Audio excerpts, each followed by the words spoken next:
Vamos iniciar agora o áudio 22. Nós estamos no capítulo 5, o processo de mudança de nossa conduta irada, a manifestação pecaminosa, e agora nós iremos tratar dos exemplos bíblicos de ira manifestada. No capítulo 1, consideramos vários casos de ira revelada nas páginas da Bíblia. Vamos examinar vários outros. Gênesis 39 registra os maus tratos que José sofreu nas mãos de Potifar e sua esposa. Ela se aproximou de José com intenções sexuais e tentou seduzi-lo. Embora ele tenha recusado e fugido, ela o acusou de tentar estuprá-la. Infelizmente, Potifar deu ouvido às acusações exageradas de sua esposa.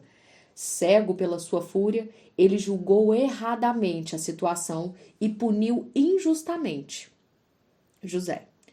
Potifar ficou indignado contra José e lançou seu servo favorito na prisão sem julgamento. Versos 19 e 20. Moisés revelou sua ira pecaminosa em Números 20, do 6 ao 12. Ao contrário da circunstância semelhante, 40 anos antes, em Horebe, em Êxodo 17, 1 ao 7, Deus lhe havia dito para não bater na rocha, mas simplesmente falar a ela e a água jorraria. No entanto, aqui em Cádiz, irado, Moisés bateu na rocha e pronunciou palavras ásperas. Salmo 106, 32 e 33. Deus, por sua vez, repreendeu-o por incredulidade e por desonrá-lo perante o povo. Deus não aplaudiu Moisés por extravasar a sua ira. Julgou-o severamente. A ira, como já vimos, é uma questão moral, cometida perante os olhos de Deus. Mateus 21, 18 relata os planos enganosos do rei Herodes para buscar e destruir seu rei competidor recém-nascido, o rei dos judeus. Quando seus esforços se mostraram infrutíferos, sua ira se elevou a níveis extremamente elevados. Quando Herodes percebeu que havia sido enganado pelos magos, ficou furioso e ordenou que matassem todos os meninos de 2 anos para baixo, em Belém e nas proximidades, de acordo com a informação que havia obtido dos magos. Verso 16. Determinado em seu coração maligno a apegar-se à sua condição de rei, acabou provocando um assassinato em massa. Preceitos bíblicos contra a ira manifestada. As escrituras fazem mais do que nos dar exemplos de ira pecaminosa. Elas também registram para nós diretrizes e advertências contra ela. No Sermão do Monte, Jesus estabeleceu a mesma conexão entre ira e assassinato, que foi ilustrada no caso de Herodes. Ele declarou em Mateus 5, 21, 22. Vocês ouviram o que foi dito aos seus antepassados? Não matarás, e quem matar estará sujeito a julgamento? Mas eu lhes digo que qualquer que se irar contra seu irmão estará sujeito a julgamento. Também, qualquer que disser a seu irmão racá será levado ao tribunal, e qualquer que disser louco corre o risco de ir para o fogo do inferno. 2 observações são necessárias. Em primeiro lugar, Jesus reconheceu a ira como equivalente moral do assassinato. A ira no coração é a sementeira do homicídio. Ambas refletem uma falta de amor para com Deus e para com seu próximo. O apóstolo João concorda. Quem odeia seu irmão é assassino. E vocês sabem que nenhum assassino tem a vida eterna em si mesmo. 1 de João 3,15. Em segundo lugar, a ira no coração normalmente se manifesta com palavras ofensivas nos lábios.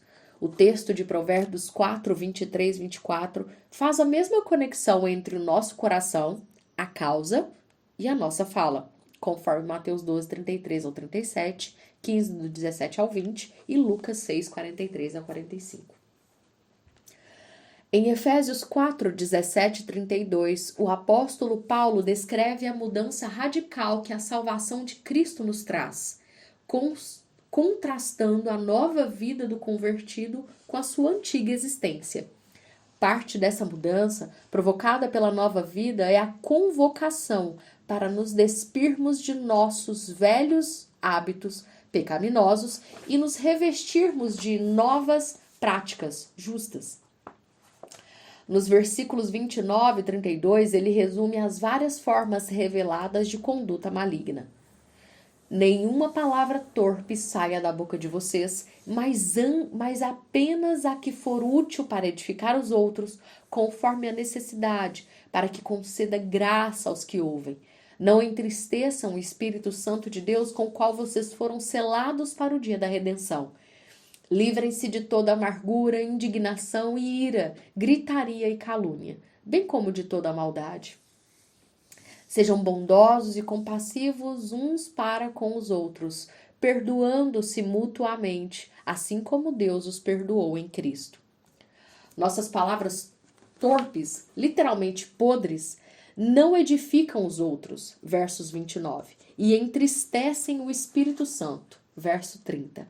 Esta tristeza causada ao Espírito Santo é descrita em maiores detalhes no verso 31. Paulo revira seu dicionário de sinônimos para descrever uma panela pútrida de pecados da ira, incluindo as formas visíveis, tal como o furor, a gritaria e a maledicência. Essa ira pecaminosa contradiz a bondade, o perdão e o amor de Cristo que deveriam marcar o povo de Deus. Efésios 4, 32 e 5 verso 2, perdão. Essas instruções vindas do nosso Senhor e de seu apóstolo, juntamente com os estudos de caso mencionados acima, advertem-nos quanto ao perigo de palavras e ações iradas. Tais revelações de ira desonram o nosso Senhor e destroem nosso próximo. Observações sobre a ira em Provérbios. O livro de Provérbios contém o mais rico depósito de advertências e instruções quanto à ira manifestada em toda a Escritura. Ele reúne de maneira bem gráfica as percepções que já temos visto em formas narrativas e didáticas. Além disso, seus rótulos marcantes e metáforas significativas tornam especialmente valioso para a tarefa de persuadir à mudança, tanto a nós quanto àqueles que servimos. Os capítulos 10 e 12 de Provérbios são um aglomerado de referências à fala piedosa e à fala ímpia. Esses dois capítulos oferecem excelente material para estudos bíblicos sobre a língua. Talvez as palavras mais impressionantes nesse capítulo se achem em Provérbios 12 e 18. Um versículo que todo conselheiro e toda pessoa que extravasa sua ira deveriam memorizar e ruminar. Há palavras que ferem como espada, mas a língua dos sábios traz cura. A advertência é gráfica. Palavras iradas cortam profundamente.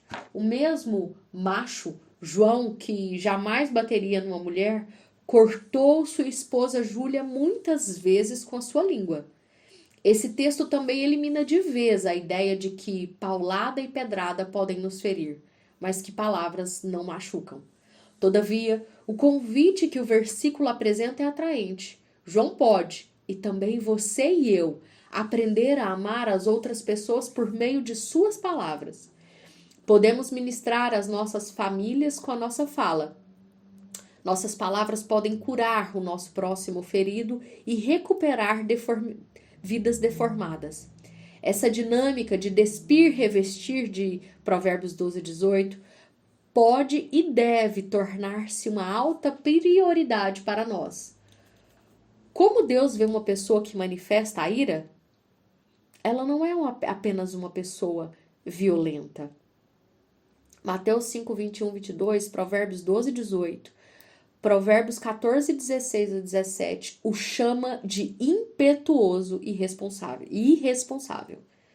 O sábio é cauteloso e evita o mal, mas o tolo é impetuoso e irresponsável.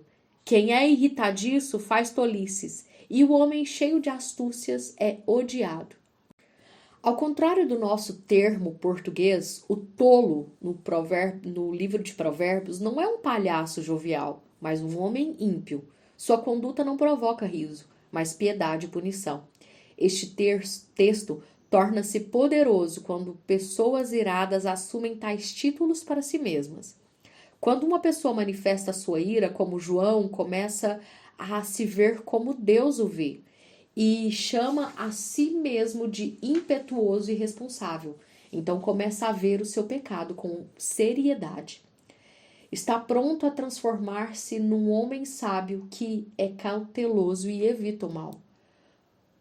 Outra descrição daqueles que manifestam sua ira pecaminosa é a sua impaciência. Mais adiante, neste mesmo capítulo, o escritor da sabedoria observa: o homem paciente dá prova de grande entendimento, mas o precipitado revela insensatez. O coração em paz dá vida ao corpo, mas a inveja apodrece os ossos. Provérbios 14, 29 ao 30. E assim nós concluímos mais esse áudio.